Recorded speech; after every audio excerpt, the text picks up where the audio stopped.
Hey guys, what's up and welcome back to the channel. Now, if you're new here, do consider subscribing. And if you've been watching this channel for a little while, you definitely need to stop what you're doing right now and go hit that subscribe button. So in today's video, I'm going to be showing you a little trick about how you can adapt your regular turntable in order to shoot small products, really small products, and to get that product to turn in the frame on the circle, especially if you're doing macro shots.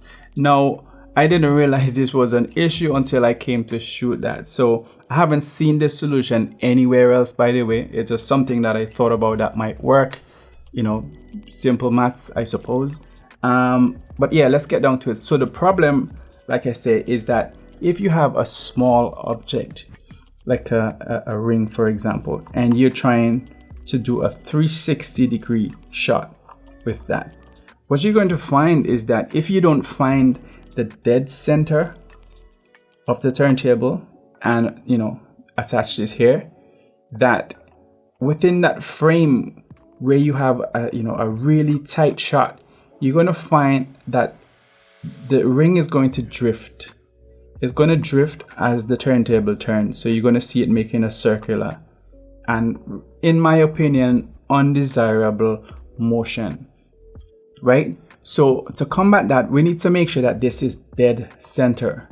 So this is in the center, and hopefully your turntable doesn't, wobble or move off its axis too far, right?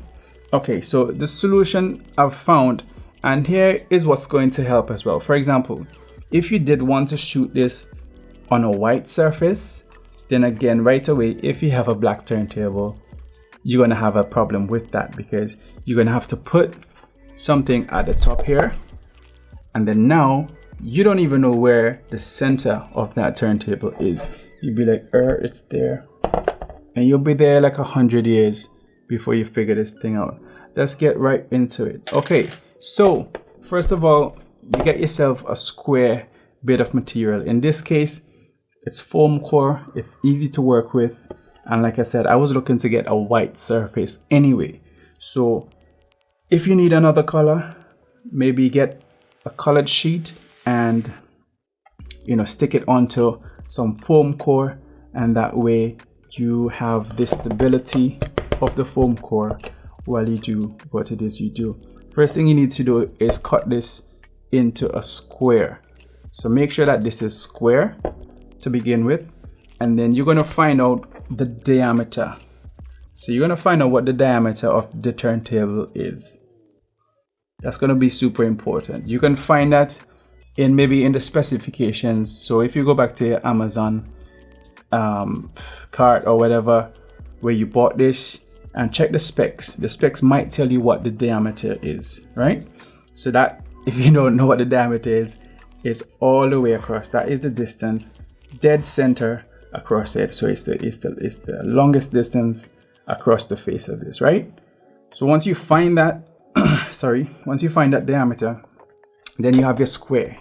So what you're going to do is just draw these lines from one corner diagonally and the other. So then you find the middle. That's where you got the middle point right here. And from there, what you're going to do is then obviously from the diameter, you find the radius, which the radius is half of the diameter. So from the center point, you're going to measure the radius of this, whatever it is.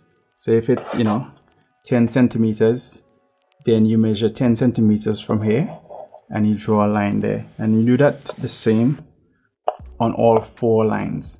So now what you would have here is the diameter here, and you have the diameter here as well. So at that point you say, okay, right, I can flip this over and I can place this, and I can line the lines up with the surface, with the edges of this, and I'll be fine.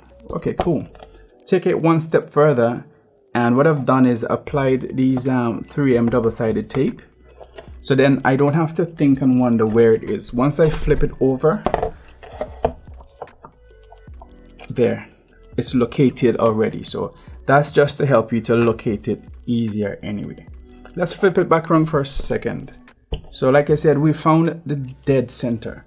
That's where we want to be. So what I did was took a pin or a needle and stick it through the center onto the other side. So once we flip it and we locate this on here like so, we have a reference point, which is our dead center. And so now, you know, we can use whatever you're using. In this case, it was blue tack or white tack for me in this instance. And we're able to now place this dead center. And so now when the turntable rotates, voila,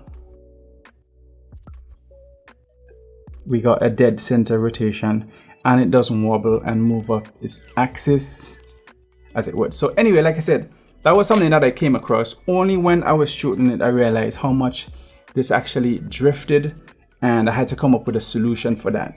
So that was my solution. Like I said, haven't seen it anywhere else. However, if you do know about a solution or something else that would make this easier, or another way to do this, then by all means do let me know in the comments below. Also, if you found that this was useful and this is something that you might use, also let me know in the comments below what it is you might use it for, or if you do use it, come back and let me know as well. And don't forget, follow me over on my Instagram. I'm doing a lot of things over there that I'm not doing here on my YouTube channel. So follow me over there, and I'll see you guys on the next video. Peace.